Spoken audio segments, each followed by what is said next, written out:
آپ سمجھتے ہیں کہ صرف جھوٹ بولنا گناہ ہے، صرف بد نظری گناہ ہے،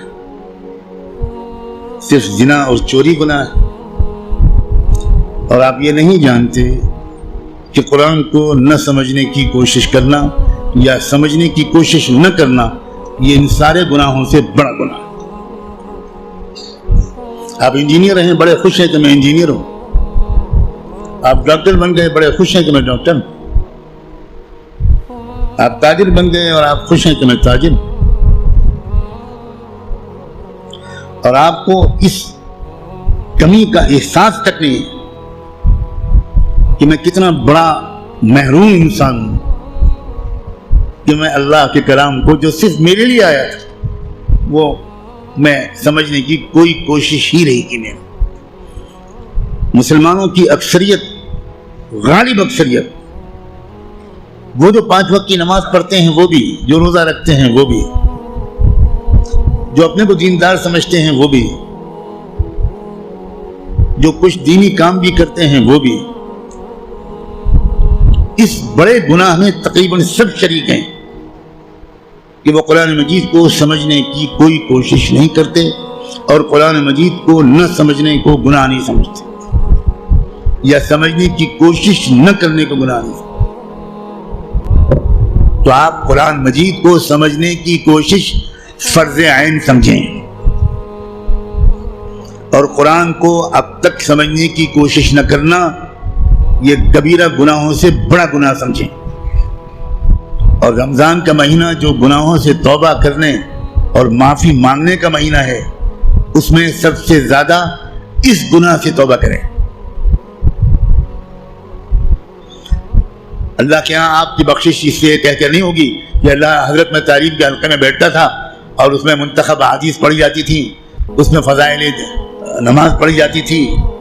یہ منتخب احادیث اور فضائل نماز اس لیے پڑھی جاتی ہے تاکہ قرآن پڑھنے کا، سمجھنے کا شوق پیدا ہو۔ اور اگر کوئی کتاب قرآن مجید کے سمجھنے کی کوشش کے راستے میں ایک رکاوٹ بنتی ہے تو میں کہنے کی ہمت بھی نہیں کرتا، ضرورت بھی نہیں سمجھتا کہ وہ کتاب یا اس کتاب کو یہ درجہ دینے والا اللہ کے ہاں کدھر کھڑا کیا جائے گا۔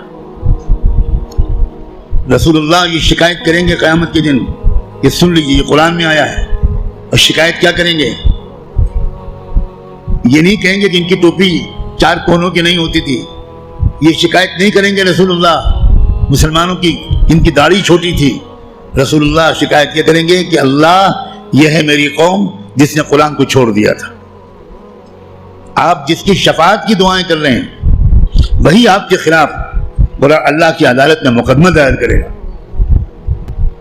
ہماری عورتیں 100% تقریباً قرآن مجید کو ٹھیک سے شاید پڑھ بھی نہیں پاتی، سمجھنا تو بہت دور کی بات ہے۔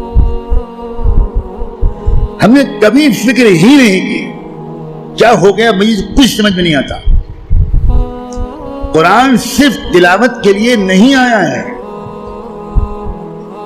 اول تو کتنے لوگ سال بھر تلاوت کرتے ہیں وہ آپ خود جانتے ہیں، لیکن میں کہتا ہوں اگر آپ سال کے روزانہ تلاوت بھی کرتے ہیں تو ایک بہت نیک کام آپ ضرور کرتے ہیں، لیکن قرآن کا حق صرف تلاوت سے ادا نہیں ہوگا۔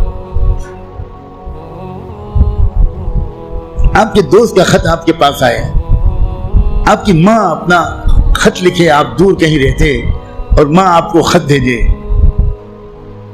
آپ خالی اس خط کو روزانہ پڑھ لیا کریں گے بس؟ اور دوست یا ماں اگر آپ سے کوئی مطالبہ کرتی ہے تو آپ اس پر عمل نہیں کریں گے؟ یہی سلوک ہم قرآن کے ساتھ کر رہے ہیں۔ قرآن کیا ہے؟ اللہ کے خطوط کا مجموعہ ہے، لیکن ہم کو کچھ خبر نہیں کہ اللہ نے ہم کو خط میں کیا لکھا ہے۔ آپ کا دوست آپ کو خط لکھے اور آپ اس کو سمجھ نہ پائیں، آپ چین سے سوئیں گے؟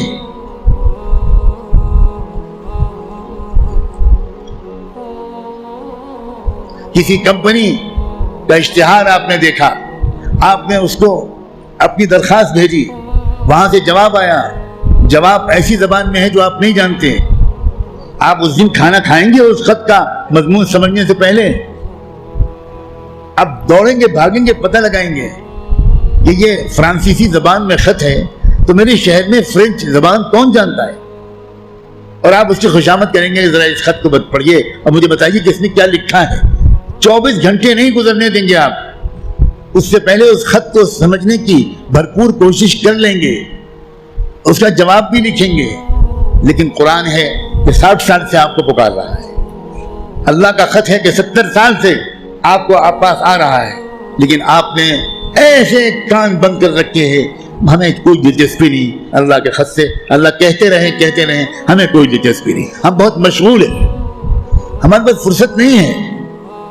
ہم بڑے کامیاب تاجر ہیں, ہم اسٹوڈنٹ ہیں, ہم پروفیسر ہیں, ہم ڈاکٹر ہیں, ہم انجینئر ہیں, ہم پولیٹیکل ایکٹیوسٹ ہیں, ہم جرنلسٹ ہیں, ہم اخبار میں کام کرتے ہیں. ہم کہاں قرآن کا ترجمہ پڑھ پائیں گے بھائی, ہمارے پاس کہاں اتنا وقت ہے. بھوگتے کا ہر وہ انسان, ہر وہ مرد اور عورت جو قرآن مجید کو سمجھنے کی کوئی کوشش نہیں کرتا اور قرآن کے مطابق اپنے آپ کو ڈھالنے کی کوئی سیریس کوشش نہیں کرتا, خون کے آنسو روئے گا. وہ شخص خون کے آنسو روئے گا. ایسا شخص تو جب قرآن کی تلاوت کرتا ہے تو قرآن اس پر لعنت بھیجتا رہتا ہے. اب غور تو کریں, رب قارئ للقرآن والقرآن یلعنہ, یہ میرے باپ کی اور پیر کی کہی ہوئی بات نہیں ہے, یہ بات صادق و مصدوق رحمت دو عالم صلی اللہ علیہ وآلہ وسلم نے کہی کہ قرآن بہت سے لوگ پڑھتے ہوتے ہیں اور پڑھنے کے درمیان قرآن اس پر لعنت بھیجتا ہے, اے اللہ یہ مجھ پر یہ پڑھ رہا ہے, اس پر لعنت. اب قرآن کی لعنت پر اللہ تعالیٰ قبول نہیں کریں گے.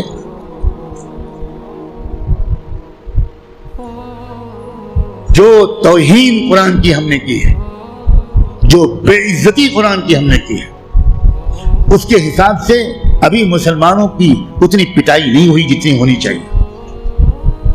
آپ اتنی پٹائی پر پریشان ہیں, ابھی تو شروع ہوئی ہے پٹائی, پھر دیکھیے گا آئندہ کیا ہوگا.